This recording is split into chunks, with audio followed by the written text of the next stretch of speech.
Have you ever wondered what people see at the moment of their passing? This is a subject that has fascinated me for years. And like anything else, we generally don't think about this maybe until we've experienced the loss of a loved one, okay? However, I have to say it's something that I have been fascinated with all my life.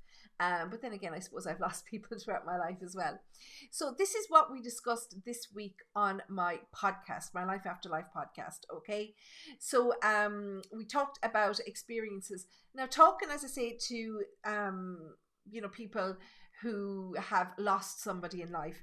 However, I cheated, and there's this book, if you can see it. It's called Deathbed Visions by Sir William Barrett. I read a couple of passages from this book, so I'll put all the details in the description box below. So just to refer to, I didn't read all the book, obviously, but just a couple of examples of what people saw at their moment of passing. This is quite an old book. It was published kind of either around the turn of the 19th to 20th centuries. So they're quite old examples, but it's a really amazing book if it's a subject that interests you.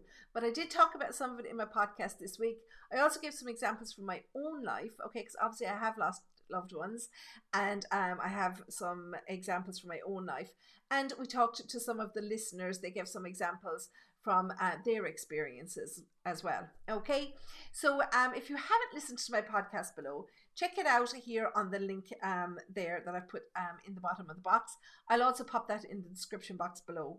Okay, or maybe if you don't use Podbean, you can check out the podcast also on if you just search for Life After Life with Sandie Byrne on Apple Podcasts, Google Podcasts, Spotify, things like that. Okay, so you should find it there. Obviously there's 23 episodes before episode 24. Every week we discuss something, various topics from psychic world or mediumship or whatever. Okay, so check out the podcast. Let me know what you think, or if there's any topics that you'd like me to discuss in future episodes.